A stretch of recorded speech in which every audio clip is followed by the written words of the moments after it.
Conto A Aranha, de Orígenes Lessa. Narração Marcelo Fávaro. Quer assunto para um conto? Perguntou Enéas, cercando-me no corredor. Sorri. Não, obrigado. Mas é assunto ótimo, verdadeiro, vivido, acontecido, interessantíssimo. Não é preciso. Fica para outra vez. Você está com pressa? Muita. Bem, de outra vez será.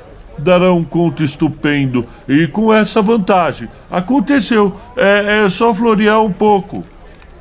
Está bem. Então, até logo. Tenho que apanhar o elevador. Quando me despedia, surge um terceiro, prendendo-me a prosa, desmoralizando-me à pressa. Então, o que há de novo? Estávamos batendo papo. Eu estava cedendo de graça um assunto notável para um conto, tão bom que até comecei a esboçá-lo há tempos, mas conto não é gênero meu, continuou Enéas, com os olhos muito azuis transbordando de generosidade. Sobre o quê? Perguntou o outro. Eu estava frio, não havia remédio, tinha que ouvir, mais uma vez, o assunto. Um caso passado. Conheceu o Melo, que foi dono de uma grande torrefação aqui em São Paulo e tinha uma ou várias fazendas pelo interior? Pergunta dirigida a mim. Era mais fácil concordar. Conheci. Pois olhe, fui com o Melo. Quem contou foi ele. Esse é o maior interesse do fato. Coisa vivida. Batata. Sem literatura, é só utilizar o material, acrescentar uns floreios para encher ou dar mais efeito. Eu ouvi a história dele mesmo, certa noite em casa do velho. Eu não sei se você sabe que o Melo é um violonista famoso, um artista. Tenho conhecido poucos violões tão bem tocados quanto o dele. Só que ele não é profissional e nem nunca fez muito questão de aparecer. Deve ter tocado em público umas poucas vezes, uma ou duas, até, se não me engano, no municipal. Mas o homem é um colosso. O filho tá aí confirmando sangue, fazendo sucesso. Bem, eu vou indo, tem um encontro marcado, fica a história para outra ocasião, não leva a mal, você sabe, eu sou escravo. Ora essa, claro, até logo. Palmadinha no ombro dele, palmadinha no meu, chamei o elevador. É um caso único do gênero, continuou Enéas para o companheiro. O Melo tinha uma fazenda, creio que na Alta Paulista. Passava lá enormes temporadas, sozinho no casarão desolador, era um verdadeiro deserto. E como era natural, a distração dele era o violão velho de guerra. Hora livre, pinho no braço, dedada nas cordas. No fundo, um romântico, um sentimental. O pinho dele soluça mesmo, geme de doer, corta a alma, é contagiante, envolvente, de machucar. Ouvi tocar várias vezes a madrugada que passou, o luar do sertão e tudo quanto é modinha sentida que há por aí, tira até lágrima da gente quando o Melo toca. Completo! Gritou o ascensorista de dentro do elevador. E não parou, carregado com gente que vinha do 10º andar, acotovelando-se de fome. Apertei 4 ou 3 ou 5 vezes a campainha para assegurar o meu direito à viagem seguinte. E Enéas continuava. E não é só modinha, os clássicos, música no duro, ele tira Chopin e até Beethoven, a tarantela de Liszt interpretada pelo Melo. Pois bem, isso foi contado por ele, viu? Não estou inventando, eu passo a coisa como eu recebi. Uma noite, ele estava sozinho na sala de jantar, aí o Melo puxou o violão, meio triste, começou a tocar. Tocou sei lá o quê, qualquer coisa. Sei que era uma toada melancólica. Acho que havia luar, ele não disse, mas quem o fizer pode pôr no conto o luar. Carregando mesmo, sempre dá mais efeito, dá ambiente, né? O elevador abriu-se. Quis entrar. Recuei.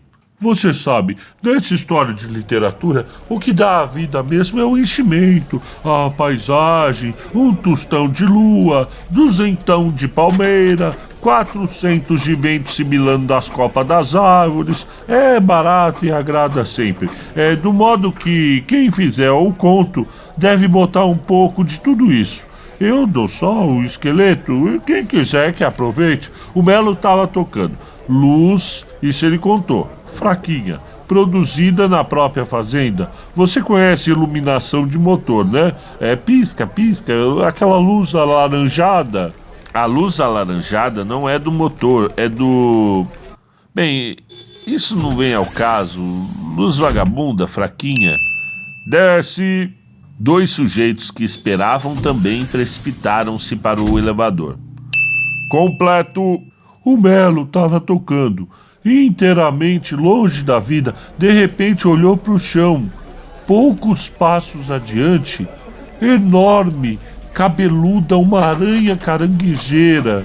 Ele sentiu um arrepio, era um bicho horrível. Parou de tocar o violão para dar um golpe na bruta. Mal parou, porém, a aranha, com uma rapidez incrível, fugiu, penetrando numa frincha da parede, entre o rodapé e o assoalho. O Melo ficou tão frio de horror, nunca tinha visto uma aranha tão grande, tão monstruosa. Encostou o violão, procurou um pau para maior garantia e ficou esperando. Nada, a bicha não saía. Armou-se de coragem, aproximou-se da parede, meio de lado, começou a bater na entrada da fresta para ver se saía a bichona. Era preciso matá-la, né? Mas a danada era sabida, não saiu. Esperou ainda uns 15 minutos, como não via mesmo, voltou para a rede, pôs-se a tocar outra vez a mesma toada triste. Não demorou, a pernona cabeluda da aranha apontou-a na frincha. O elevador abriu-se com violência, despejando 3 ou 4 passageiros, fechou-se outra vez, subiu. E Enéas continuava. Apareceu a pernona, bruta, foi chegando, veio vindo. O Melo parou o violão para novo golpe, né? Mas a aranha, depois da ligeira hesitação, antes que o homem se aproximasse, afundou outra vez no buraco. Ora essa, ele ficou imaginando, esperou mais um pouco, recomeçou a tocar. E 4 ou 5 minutos depois, a cena se repetiu. Timidamente, devagarzinho, a aranha apontou, foi saindo da fresta, avançada lentamente como fascinada. Apesar de enorme e cabeluda, tinha um ar pacífico, familiar. O Melo teve uma ideia. Será que é por causa da música? Parou, espreitou, a aranha avançaria uns 2 palmos. Desce. Eu vou na outra viagem. Dito e feito, continuou Enéas. A bicha ficou titubeante, como tonta. Depois, moveu-se lentamente, indo se esconder outra vez. Quando ele recomeçou a tocar, já foi com o intuito de experiência, para ver se ela voltava. E voltou, no duro. 3 ou 4 vezes a cena se repetiu. A aranha vinha, a aranha voltava. 3 ou mais vezes, até que ele resolveu dormir, não sei com que estranha coragem, porque um sujeito saber que tem dentro de casa um bicho desse, venenoso e agressivo, sem procurar liquidá-lo, preciso ter sangue. No dia seguinte, passou o dia inteiro excitadíssimo. Isso sim, dava um capítulo formidável, naquela angústia, naquela preocupação. Será que a aranha volta? Não seria tudo pura coincidência? Ele estava ocupadíssimo com a colheita. Só à noite voltaria para o casarão da fazenda. Teve que almoçar com os colonos no cafezal. Andou a cavalo o dia todo, e sempre pensando na aranha. O sujeito que fizer o conto pode tecer uma porção de coisas em torno dessa expectativa. À noite, quando se viu livre, voltou para casa. jantou até rapidamente, às pressas, foi correndo buscar o violão. Tava nervoso. Será que a bicha vem? Nem por sombra pensou no perigo que havia em casa um animal daqueles. Queria saber se ela voltava. Começou a tocar como quem se apresenta em público pela primeira vez, o coração batendo. Tocou, o olho na fresta. Qual não foi a alegria dele quando, 15 ou 20 minutos depois, como um viajante que avista a terra, depois de uma longa viagem, percebeu que era ela, o pernão cabeludo, o vulto escuro no canto mal iluminado. Desce, sobe, desce, sobe.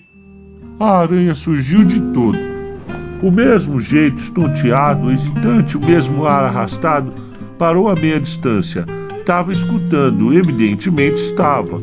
Aí ele quis completar a experiência. Deixou de tocar, e como na véspera, quando o silêncio se prolongou, a caranguejeira começou a se mover pouco a pouco, como quem desencanta, para se esconder novamente. É escusado dizer que a cena se repetiu nesse mesmo ritmo uma porção de vezes. E para encurtar a história, a aranha ficou famosa, né? O Melo passou o caso adiante. Começou a vir gente da vizinhança para ver a aranha amiga da música, ó. Todas as noites era aquela romaria. Amigos, empregados, o administrador, gente da cidade, todos queriam conhecer a cabeluda fã de O Luar do Sertão e outras modinhas. E até música boa, Chopin, não sei qual que é, mas havia um noturno de Chopin que era infalível. Mesmo depois de acabado, ele ainda ficava como que amolentado, ouvindo ainda. Ele tinha uma predileção especial pela gavota. Ela surgia. O curioso é que o Melo tocava todas as noites. Havia ocasiões em que custava aparecer, mas era só tocar gavota e ela surgia. O curioso é que Melo se tomou de amores pela aranha. Ficou sendo a distração, a companheira, e ela e ele. Ele chegou até a pôr-lhe nome, não lembro qual que é, mas ele conta que desde então não sentiu mais solidão naquela incrível fazenda. Os dois se compreendiam, se irmanavam. Ele sentia quais as músicas que mais tocavam a sensibilidade dela e insistia nessas para agradar a inesperada companheira de noitadas. Chegou mesmo a dizer, após 2 ou 3 meses daquela comunhão, o caso já não despertava interesse. Os amigos já haviam desertado. Ele começava a pensar, com pena, que tinha de voltar para São Paulo. E como ficaria a coitada? O que seria dela sem o seu violão? Como abandonar uma companheira tão fiel? Sim, porque trazê-la para São Paulo, isso não seria fácil, né? Pois bem, uma noite apareceu um camarada de fora que não sabia a história. Creio que um viajante, um representante qualquer de uma casa comissária de Santos, hospedou-se com ele, cheio de prosa, de novidade. Os dois ficaram conversando longamente. Inesperada a palestra de cidade daqueles fundos do sertão.